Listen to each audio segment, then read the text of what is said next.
Um, First of all, I'm sure you have noticed that Donald Trump talks to his audiences and to the media as though he were a child. You ever notice that? In fact, most of the Republican candidates talk as if they were children. And I'll get to that general statement in a second. But Trump, um, he really is. He's like a spoiled little boy. I could only imagine what he was like as a parent. It must not have been very substantial. And as far as a husband, well, which time? Oh, I mean, any time. Mommy, would you come here? My butt itches. Anyway, today, Trump, or this afternoon, he said he's not going to take part in the upcoming presidential debate after Fox News sent out a press release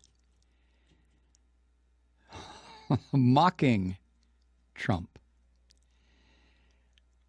Yeah, this is what we're reduced to here. But I got to talk about it. The incident started with Trump continuing his criticism of Megyn Kelly, the Fox News person. And he insisted yet again because he's a dictator, so he can insist.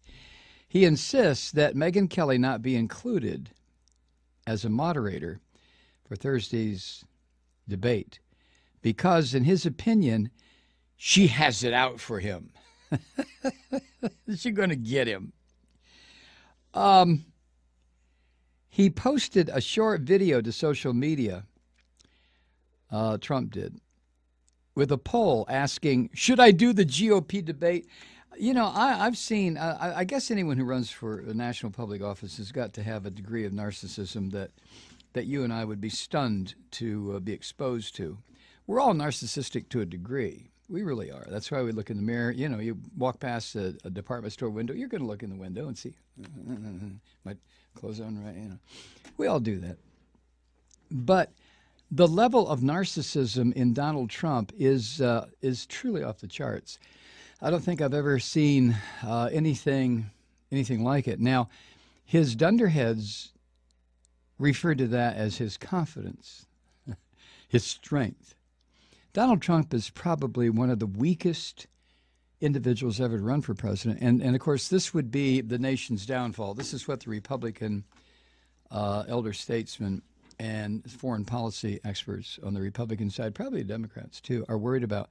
If Donald Trump should stumble into the presidency, he would be the most manipulable. I'm talking about by foreign leaders. All this bluster of his about, he'll tell, oh yeah, I know Putin, I know a long time friend. Oh yeah, I know the Chinese, I'll just tell them 45% terror. Trump would fold like a bad poker hand and just collapse on the spot, given any kind of pressure from any of these so-called world leaders. And I would imagine that a lot of them, especially the ones who would like to see the United States dissolve or would like to have a part in kicking our ass, literally, I think they're hoping for Trump, that he would somehow wind up with the presidency, because they know that Trump would be the most feckless, just inconsequential so-called leader this country has ever had. Trump would weaken everything about us. Now, I can remember over the past several years saying, well, let's let the Republicans go insane, which they've done. Let's let the Tea Party get somebody out front, which they've done. Let's let that person who the Tea Party throws out there or coughs up, not that the Tea Party had anything to do with Donald Trump, but he's there because the Tea Party destroyed the Republican Party. Trump is now putting a stake into the heart of the Republican Party and Christianity. Oh, he's murdering Christianity, and he's murdering the Republican Party. I'll get to that a little bit later tonight, too, I hope. And this is one of the reasons why I love watching it.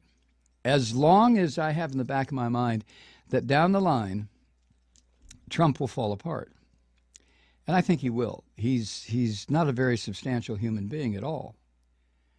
Can he make real estate deals with the mafia behind him? Sure he can. So what? So could you. So could I.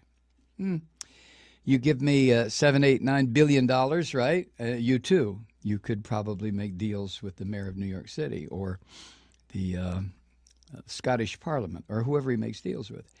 But Trump really is just he's like kind of like a schoolyard bully who picks on people that he knows can't or won't defend themselves.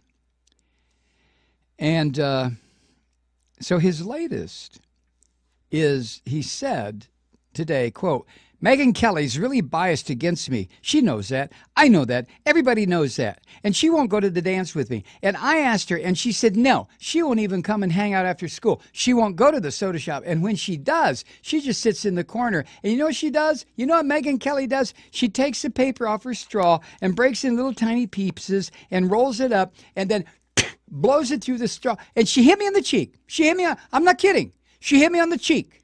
Well, would I lie? Would I lie about this? No, I'm not lying. This is what he sounds like. Megyn Kelly, do you really think she can be fair at a debate? She doesn't like me. She's biased against me. Everybody knows that. Everybody knows that. Whew. I mean, this is Republican Party leadership. And it is. It is. It really is. This is what Republican voters are just orgasmic about. A dumbass. Now, after making that statement, Fox News responded with this statement.